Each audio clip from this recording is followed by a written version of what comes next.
রোজার সময় অনেকে স্বাস্থ্যকর খাবার খোঁজেন, তাদের জন্য আজকের ভিডিওটি। আসসালামু আলাইকুম। আজকে আমি সুপার এনার্জেটিক একটা রেসিপি শেয়ার করছি।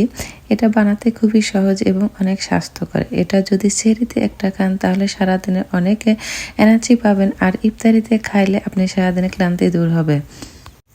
এই রেসিপিটি বানানোর জন্য প্রথমে আমি নিয়েছি হাফ কাপ কাজু বাদাম, আর এই বাদামগুলো এভাবে করে আমি ছোট ছোট করে কেটে নিচ্ছি। তো আমি এভাবে করে কেটে নিয়েছি। এরপরে আমি নিচ্ছি হাফ কাপ কাঠবাদাম। কাঠবাদামগুলো আমি একইভাবে কেটে নিচ্ছি। তো কাঠবাদামগুলো কেটে নেওয়া হয়ে গিয়েছে, একটা বাটিতে তুলে নিয়েছি। এরপরে আমি নিয়েছি আখরোট হাফ কাপ। এগুলো একইভাবে ছোট ছোট টুকরা করে কেটে নিব। এই রেসিপিটি বেশি করে বানিয়ে রেখে দিতে পারেন। প্রতিদিন যদি ইফতারিতে একটা খান তাহলে আপনার যে সারাদিনের ক্লান্তি খুব সহজেই দূর হবে, আপনি পাবেন অনেক এনার্জি। সেহরিতেও খেতে পারেন। এখন আমি চুলায় একটা প্যানে কেটে রাখা বাদামগুলো একে একে দিয়ে দিচ্ছি। এগুলোকে একটু ভেজে নিব, আর আমি কেটে নিয়ে তারপরে ভেজে নিচ্ছি। আপনারা কিন্তু ভেজে নিয়ে তারপরে এভাবে ছোট টুকরা করে কেটে নিতে পারেন।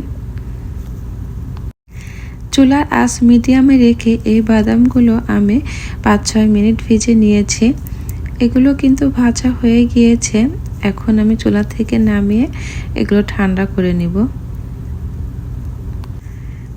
এখন আমি এখানে তিল নিয়েছি হাফ কাপ। তিলগুলো ভেজে নিচ্ছি। তিলগুলো যখন এরকম হালকা কালার আসবে তখনই আমি নামিয়ে নিচ্ছি। এখানে আমি 2 কাপ খেজুর নিয়েছি। খেজুরগুলোর ভিতরে বিচি বের করে নিচ্ছি। এরপরে আমি এগুলোকে ব্লেন্ড করে নিব। দিচ্ছি 1 টিস্পুন দারুচিনি গুঁড়া। এই রেসিপিটি বানানোর জন্য কোনো চিনির প্রয়োজন হবে না, এখানে খেজুর ব্যবহার করেছি। এবারে খেজুর খুব ভালোভাবে ব্লেন্ড করে নিয়ে ভেজে রাখা বাদামগুলো দিয়ে হাত দিয়ে মাখিয়ে নিচ্ছি। ব্যাস হয়ে গেল। এখন কিন্তু এগুলো আপনাদের পছন্দ মতো যে কোনো শেপে বানিয়ে নিতে পারেন। আমি 2 রকম শেপে বানাবো। আমি প্রথমে এরকম লম্বা করে রাউন্ড শেপের করে নিয়েছি।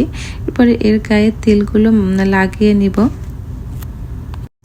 এখন পর্যন্ত যারা ভিডিওটি দেখছেন, আপনাদের যদি ভালো লাগে তাহলে একটা লাইক করতে ভুলবেন না, আর চাইলে আমার চ্যানেলটি সাবস্ক্রাইব করে আমাকে সাপোর্ট করতে পারেন। তো এখানে আমি সবগুলো বানিয়ে নিয়েছি। আমি কিছু গোল করেও বানিয়ে নিয়েছি। সবাইকে রমাদানের শুভেচ্ছা জানিয়ে আজকের ভিডিওটি এখানেই শেষ করছি। আল্লাহ হাফেজ।